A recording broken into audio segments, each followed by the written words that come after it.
বন্ধুরা, পুষ্পশ্রী নার্সারি কোলাঘাট, আমি কমল। আর আজকে আপনাদের সামনে কি দেখাতে চলেছি না, কাটিং থেকে চারা তৈরি করা এবং গাঁদা গাছকে 12 মাসি করে নেওয়া।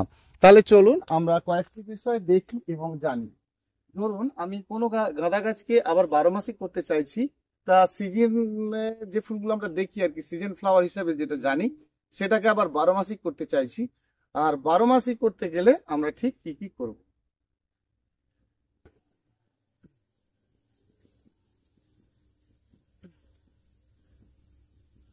এটা হচ্ছে আপনার দেশীয় গাঁদার চারা।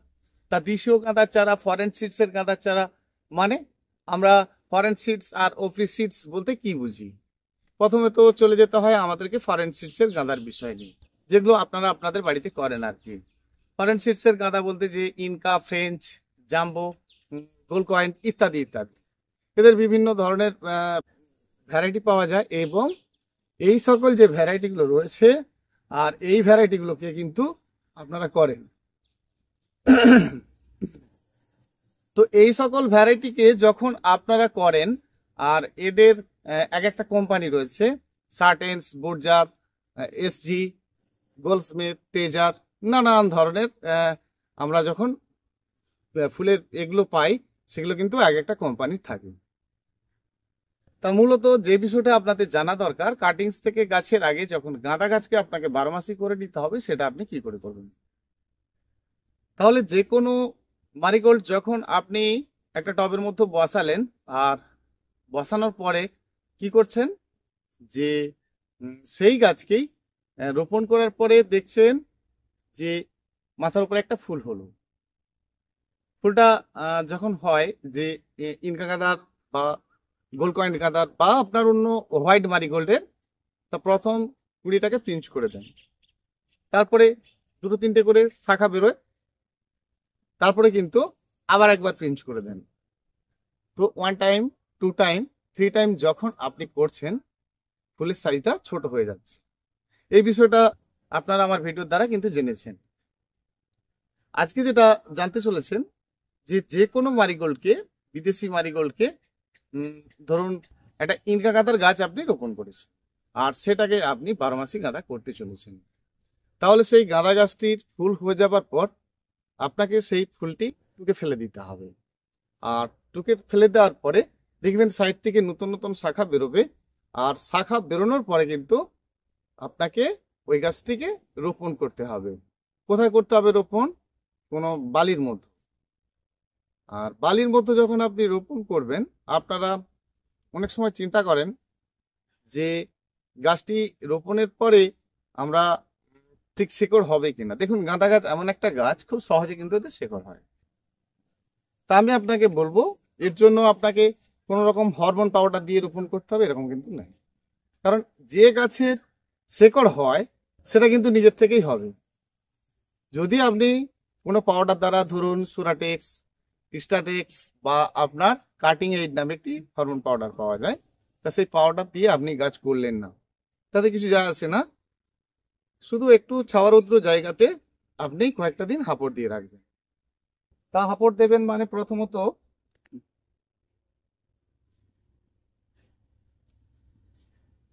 একটা গাঁদা গাছের ডাল কাটলেন, ধরুন ইনকা গাঁদা গাছের আপনি প্রথম কুড়িটা টুকে দিলেন, বা দেশীয় গাঁদা গাছের কোনো আপনার বাড়িতে রয়েছে, পুজোর ফুল হিসাবে রয়েছে, তার প্রথম কুড়িটা কিন্তু টুকে দিলেন। দেওয়ার পরে অনেক শাখা বেরোনোর পর গাঁদা গাছের ডোগার সাইজটা কিন্তু আপনার 3 থেকে 4 ইঞ্চি পর্যন্ত হতে পারে। এর থেকে বড় বড় কাটবেন তাহলে কিন্তু হবে না। এবারে আসি কাটার বিষয়টা। কাটার বিষয়টা বলতে গেলে, আমরা যখন কোনো ডাল কাটছি, সেই ডালটা কিন্তু ব্লেডটা ঠিলবো আর টানবো। দেখুন অপোজিটে আমার একটি আঙুল দেওয়া রয়েছে। দেখুন এভাবে যদি আপনাদের আঙুল কেটে যাবার ভয় থাকে, আমাদের হাতে কিন্তু কিছু হবে না। তো আপনি যদি ভয় করেন যে এই ডালটি কাটবো আর হাতটা কেটে যাবে, তাহলে একটা কাজ করুন, আপনি ব্লেডটা ঠিললেন, টানলেন, এই করলে কেটে যাবে। ঠিক অপোজিটে ব্লেড দিয়ে দাগ বসিয়ে দেবেন। কেন দাগ বসাবেন না, ব্লেড দিয়ে যদি আপনি দাগটা না বসিয়ে দেন, তাহলে অপোজিটের যে ডালটা ছিঁড়ে যাবে। আর ছিঁড়ে গেলে কি হবে, আপনি কাটলেন কিন্তু এটা ছিঁড়ে যাওয়ার রয়ে যাচ্ছে, মানে ওখান থেকে কিন্তু ওই ডগাটা শুকিয়ে যাবে। তাহলে আমরা যখন কোনো ডাল কাটছি তাহলে কি করছি, হাতের মধ্যে একটা গ্লাভস পরে নিতে পারেন, তা নইলে কিন্তু এটা কোনো কাপড়ের টুকরো আঙুলটার মধ্যে বেঁধে দিতে পারেন, তারপরে আপনি ডালটা ধরতে পারেন, তাহলে কিন্তু আপনার এই আঙুলটা কাটবে না। ঠিকলাম, কেটে গেল।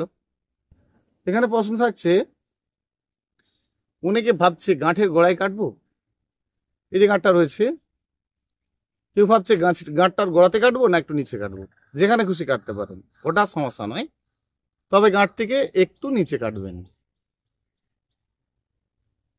দেখুন এইটা গাঁট, গাছের যে, এটাকে আমরা গাঁট বলছি, মানে দুটি পাতার গোড়া থেকে যে দুটো গাছ বেরোয়, আর একটু নিচে, সামান্য একটু নিচে আপনি কাটিং করলেন, তারপরে কোনো বালিতে বা বেলে মাটিতে বসাবেন। তা বেলে মাটি আপনি যদি না পান তাহলে মাটির সাথে একটু বালি মেখে নেবেন, তাহলে ঠিক আছে। এবার নিচকার যে সকল পাতা আপনি কিন্তু পরিষ্কার পরিচ্ছন্ন করে দেবেন। তা পাতা পরিষ্কার পরিচ্ছন্ন হয়ে গেল। এবার আপনারা অনেকে কি করেন, অ্যালোভেরা জেলে দিচ্ছেন, হরমোন পাউডারের মধ্যে দিচ্ছেন। দেখুন যে গাছে শেকড় হয় তার কিছু লাগে না, একটু সময় লাগে।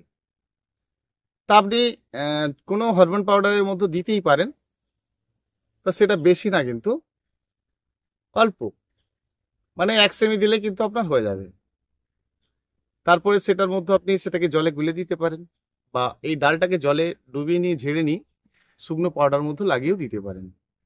দিয়ে যেখানটা আপনি বালির মধ্যে দিতে চলেছেন, একটা পেন্সিল বা কাঠের কোনো একটা কিছু দ্বারা একটু ছিদ্র করে দেবেন। দেওয়ার পরে কিন্তু আপনি গাছটা বসিয়ে দেবেন, হালকা হালকা জল দেবেন, হয়ে যাবে। এবারে যে বিষয়টা থাকছে, যে গাঁদা গাছ রোপণ করার পরে আমরা দেখি যে অনেক বালি পোকার জন্ম হয়। বালি পোকার জন্ম মানেই যেটাকে রেড মাইট বলছি, যেটা ডালিয়া গাছে দেখা যায়, গাঁদা গাছে দেখা যায়, গোলাপ গাছে দেখা যায়, এরকম নানান ধরনের ওষুধ রয়েছে, কাকা, সোনাটা, সিম্বা ইত্যাদি ইত্যাদি। তা দোকানে গিয়ে আপনারা বলতে পারেন যে এরকম মাইট পোকার কোনো ওষুধ দিন, মানে রেড মাইট বলবেন। আর খুব কম পয়সার মধ্যে করতে চাইলে ফলিডল পাউডার নামে একটি পাউডার পাওয়া যায়। তবে এই পাউডারটা দিতে গেলে গাঁদা গাছের উপরে একটা কোনো কাপড়ের টুকরো মধ্যে ওই পাউডারটা দিতে হবে, এবং সেটা কিন্তু বিকেলের পরে দিতে হবে, রৌদ্র থাকবে না এমন সময় দিতে হবে।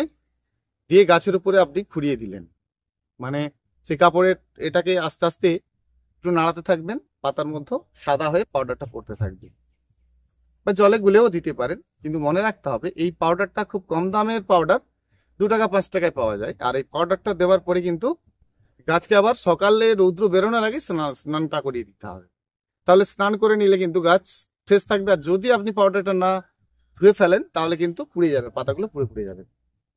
সেই জন্য আমি আপনাকে বলবো যে আপনি কোনো একটা ওষুধ কিনে নিন, সিম্বা, কাকা, এই ধরনের, সেটা আপনার সব গাছের ক্ষেত্রেই লাগবে আর কি। এবারে যে জায়গাটায় আসি,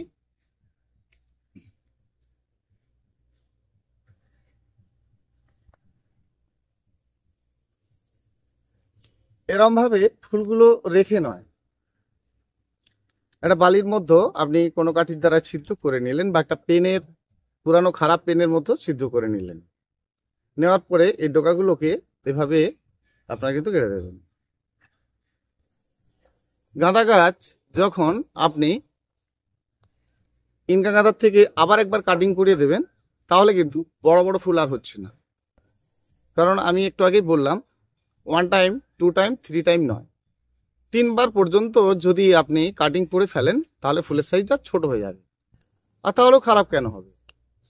এটা আপনারা যে কোনো ফরেন সিডসের গাছ তো রোপণ করেন বাড়িতে, আর তার থেকে কিন্তু আবার চারা বানিয়ে নিতে পারবেন, তাহলে সেটা কিন্তু আপনার দেশীয় গাঁদা হয়ে যাচ্ছে। তাহলে দেশীয় গাঁদা কোথা থেকে এলো এবার বুঝেছেন তো? তা এটা আপনার 4 থেকে 5 দিন পরে কিন্তু রুট শুরু হয়ে যাবে। এবার রুট শুরু হয়ে গেলে আপনারা কি করবেন সেটা বলছি।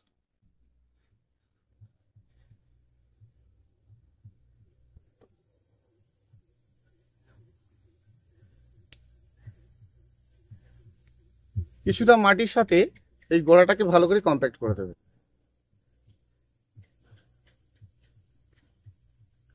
দেখতে পাচ্ছেন কিভাবে শিকড় শুরু হয়ে গেছে। আর এই মাটিটা দিয়ে যদি আপনারা একটু ছোট ছোট করে গুটি বানিয়ে দেন তাহলে কিন্তু খুব ভালো হবে। আর প্রথম অবস্থাতে গাঁদা ফুলে বারে বারে ফুল নেবেন না, কারণ বারে বারে ফুল নিলে সেটা খারাপ আর কি।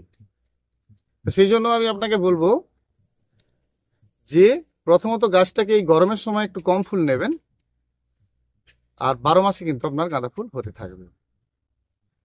তাহলে আমরা এইভাবে যদি দেশীয় গাঁদার চারাকে, মানে যেটাকে আপনার করা রয়েছে দেশীয় গাঁদা নামে, নিশ্চয়ই বুঝেছেন কোনটা বলতে চাইছি, তার থেকেও সেই গাছকে আপনি 12 মাসে ফুল করতে চান, বা ফরেন সিডসের বিদেশি বীজের যে সকল গাঁদা গাছ তাকেও কিন্তু আপনি 12 মাসে করে নিতে পারেন।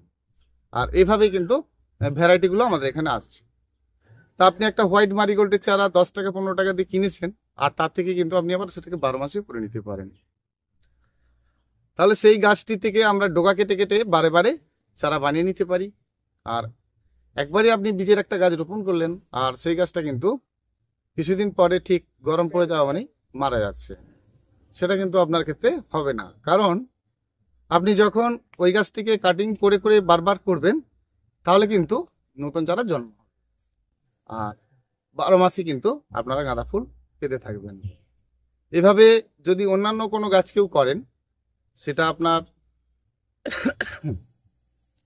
যে কোনো 12 মাসি ফুলের গাছকে, তাহলে কিন্তু ছোট ছোট ডগা কাটবেন আর এভাবেই করতে থাকবেন, ভালো হবে। তাহলে আমরা যে কোনো 12 মাসি ফুলের গাছকেও কিন্তু এভাবে ছোট ছোট করে ডগা কেটে করতে পারি। হরমোন পাউডার দিলেই শিকড় আসবে, এই কথাটা আপনাকে কে বলেছে? এবারে আসি আরেকটা বিষয় নিয়ে, যে আমরা যখন কোনো ডাল কাটি গাছে, 12 মাসি ফুল গাছের ডাল কাটি, সেটা ঠিক কোন ধরনের ডগাগুলো কাটি সেই বিষয়টা আমাদেরকে জানতে হবে। একেবারে নরম সেরকম ডাল কিন্তু কাটবেন, একদম ধরুন ডালটা শক্তই হচ্ছে না, সবুজ ভাব, কাণ্ডের মধ্যে একটা সবুজ ভাব থাকতে হবে, আর সেই সবুজ ভাবটা এসে গেলে কিন্তু সেই ডালটা আপনারা কাটবেন। অনায়াসই হতে থাকবে। কিন্তু মনে রাখবেন, গাছের ডালটি কাটার পর নিচকার যে পাতা পরিষ্কার করে দেবেন, কারণ আপনি যেখানে হাঁপড় দেবেন, মানে এটাকে হাঁপড় বলা হয়, সেখানে কি করছেন, 1 ইঞ্চির মতো দিচ্ছেন তো গভীরে, তাহলে বেশি পর্যন্ত একবারে 3 ইঞ্চি ডোগার মতো 1.5 ইঞ্চি কেটে দেবেন না, নিচ থেকে 1 ইঞ্চির মতো সুন্দর করে কেটে দেবেন। আর একটু একটু পাতলা রাখবেন, খুব পাতলা নয়। নিশ্চয়ই টবের গাছটা দেখে বুঝতে পারছেন, দুবার একবার দেখিয়ে দিই।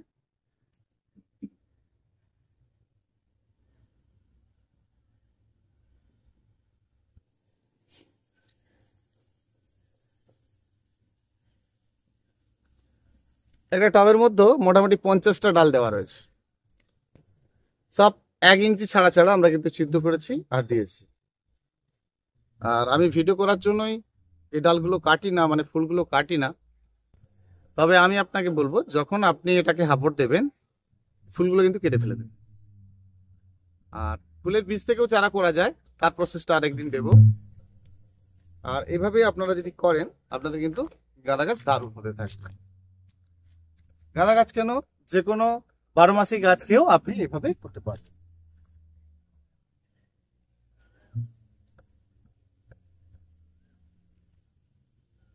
তাহলে আজ আমরা এইটুকু জানতে পারলাম যে কোনো 12 মাসি গাঁদা গাছ কেন, যে কোনো 12 মাসি ফুলের গাছকে আমরা এভাবে করতে পারি। এই ক্ষেত্রে আপনার ওই হরমোন পাউডার দিতে হবে এরকম কিন্তু কোনো ব্যাপার নেই, আর সহজেই কিন্তু করতে পারি। বন্ধুরা, চ্যানেলটি যদি ভালো লেগে থাকে অবশ্যই শেয়ার করবেন, সাবস্ক্রাইব করবেন, লাইক করবেন।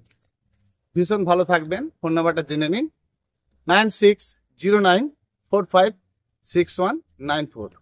অসংখ্য অসংখ্য ধন্যবাদ। ভীষণ ভালো থাকবেন বন্ধুরা।